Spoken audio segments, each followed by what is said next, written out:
Hi guys, நான் தான் உங்க கபீர் பேசுகிறேன்.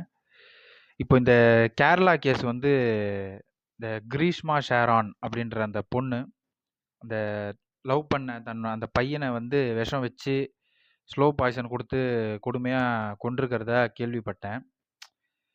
அந்த பொண்ணு வந்து அவங்க வீட்டில் கல்யாணம் நிச்சயம் பண்ணிட்டாங்க அப்படின்றதுக்காக இந்த பையன்கிட்ட சொல்ல முடியாமல் இவனை வந்து கொன்றிருக்கு. சொல்லியிருக்கலாம், எல்லாம் கரெக்டு தான். அதுவும் சின்ன பொண்ணு நடந்திருக்கு. அவனும் வந்து ரொம்ப பாவம். கடைசி வரைக்கும் விட்டு கொடுக்காம அவன் வந்து இவ தான் எனக்கு விஷம் வச்சா அப்படின்னே சொல்லாம இருந்திருக்கான். அவ்வளோ தூரம் இருந்த ஒரு பையனை வந்து அப்படி பண்ணிட்டாங்கன்ற ஒரு விஷயத்துல வந்து ரொம்ப கஷ்டமான ஒரு விஷயம் தான். அதை தாண்டி இப்போ அந்த பொண்ணுக்கு வந்து இப்போ இதை பத்தி பேசணும், தூக்கு தண்டனை கொடுத்துருக்காங்க. இப்போ அந்த பொண்ணுக்கு வந்து அதாவது டெத் பெனல்ட்டி கொடுத்துருக்காங்க.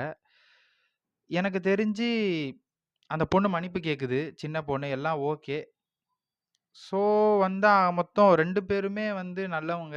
இது ஏதோ முட்டாள்தனமா பண்ணிருச்சு. ஒரு பொறப்புலயே கெட்டது அப்படின்றது ஒரு வகைனா, இது வந்து அப்படி கிடையாது. பெரிய தப்புனாலும் நல்லவங்களும் பண்ணிடுறவங்களும் இருக்காங்க தப்பு. இது வந்து இந்த மோமிதா டெப்நாத், அப்புறம் ஆசிஃபா, இந்த மாதிரி எவ்வளோ பொண்ணுங்கள வந்து கொடுமைப்படுத்தியிருக்காங்க. அதுக்கப்புறம் இப்போ அண்ணா யூனிவர்சிட்டியில் நடந்தது. அவங்களுக்கெல்லாம் கூட யாருக்கும் டெத் பெனல்ட்டிலாம் கொடுக்கலையே. இப்படி கொடுமையாக ஒரு பொண்ணை கொல்ல முடியுமா அப்படின்னு நம்ம ஒரு பொண்ணை இப்படி இந்த மாதிரி பொம்பளைங்களை பண்ணுறவனை கூட இன்னைக்கு வரைக்கும் வந்து உயிரோட விட்டு தான் வச்சுருக்காங்க. யாருக்கும் டெத் பெனால்ட்டி கொடுக்க சொல்லி எவ்வளோ போராடியும் கொடுக்கல.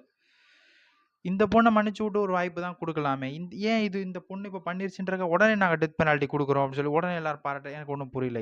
இது எனக்கு தெரிஞ்சு இது இப்படி எனக்கு வர தாட் இது. இதை பற்றி நீங்கள் என்ன நினைக்கிறீங்கன்னு கமெண்ட்டில் சொல்லுங்கள். தேங்க்யூ.